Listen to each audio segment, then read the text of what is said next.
Yeah, no. When I went through my home invasion, when that shit happened, without going into too many details about what happened, when I walked out, I thought I'd killed the dude. He had completely stopped moving by the time we were done.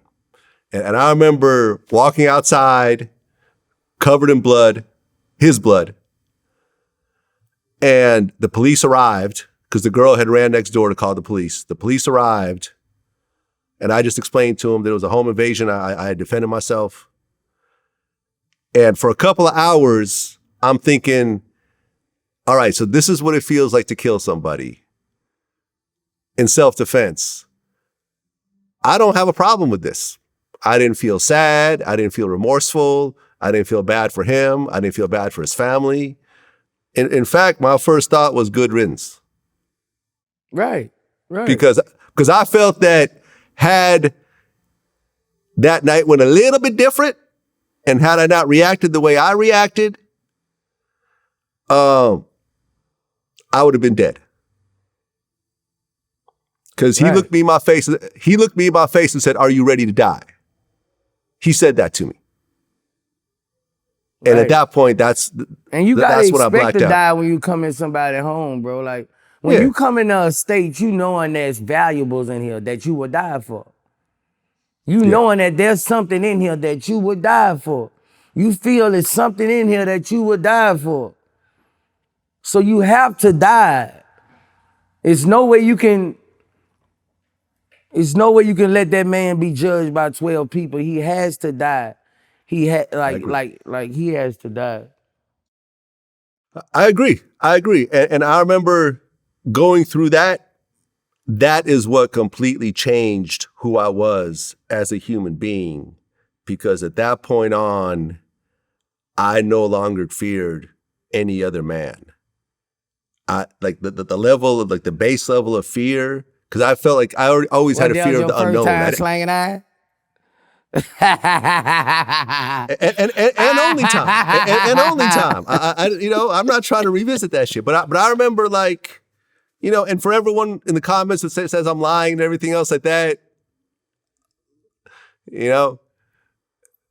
because I haven't really talked about this before. It's all in the paperwork. If that was your first time slanging eye, I've been lost my feel. How you think I feel all these years?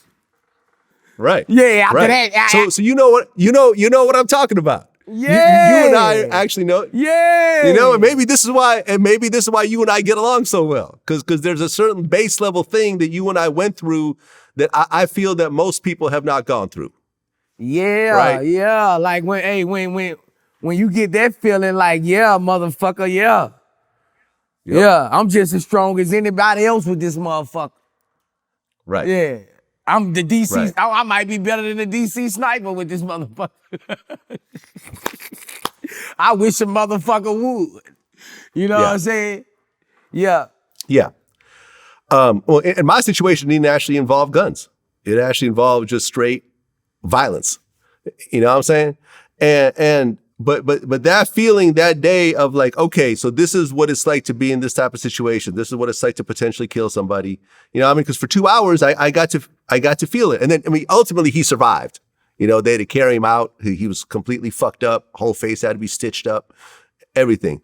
But at that point I felt like nobody is going to intimidate me or punk me or extort me or anything else like that moving forward. And that's why I think VladTV is what it is, because I just don't give a fuck. You know what I mean? Like think about all the people who are mad at me or don't want me to do shit or whatever else. It's always like, man, listen, whatever. You do what you got to do. I'm going to do what I got to do. I'm going to do my job, and no one's going to tell me what to do, because I've been through some shit. And, everyone in the comments, oh, Vlad lying, Vlad making this shit up. But it's just, it's just a bad situation for you to. It's a bad situation, for people to run in somebody's shit, because, like, even when I had talked to the sheriff, he was like, "You need us over there to." I'm like, okay, well, if anything happens, you have to protect your family, and you just call us. Like, the police want you to die. Like they not trying to protect your motherfucker. When you come in somebody's home, man, that sheriff was like, Mr. Boosie, you gotta protect yourself. You protect your face, just call us. Anything happens, just call us.